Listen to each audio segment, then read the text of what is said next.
ভুঁড়ি কমাতে জিমে না গেলেও চলবে, কিন্তু এই 5টি খাবার বাদ না দিলে তোমার ভুঁড়ি কখনোই কমবে না। সফট ড্রিঙ্ক ও কোলা।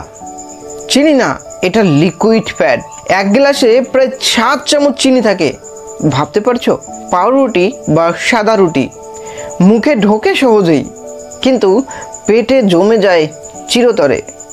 পাউরুটি মানেই বেলি ফ্যাট। ভাজাভুজি, সিঙ্গারা, সামোসা, পকোড়া তেলে ভাজা মানেই ফ্যাটে ভরা। কমবে না ফ্যাট, বাড়বে হাওয়া। চকলেট ও বেকারি আইটেম, অতিরিক্ত চিনি trans fat, fat level blast.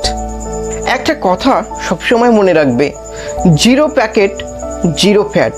বাসি ভাত বা ঠান্ডা ভাত রেজিস্ট্যান্ট স্টার্চ পেটে জমে, জলেও না গলেও না। ঠান্ডা ভাত তো থাক দূরের কথা, গরম ভাত খেলেও সেটা মেপে খাও।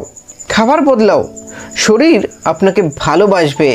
এই 5টি খাবার বাদ দিলেই আপনার পেট কমবে প্রতিদিন। ভিডিও ভালো লাগলে অবশ্যই একটা লাইক করে দেবে, আর এক্ষুনি ফিট ইনসাইড ইউটিউব চ্যানেলটি সাবস্ক্রাইব করো আর শেয়ার করে দাও তোমার বন্ধুর সাথে। কেননা হয়তো হতে পারে এই কারণেই তোমার বন্ধু হয়তো মোটা।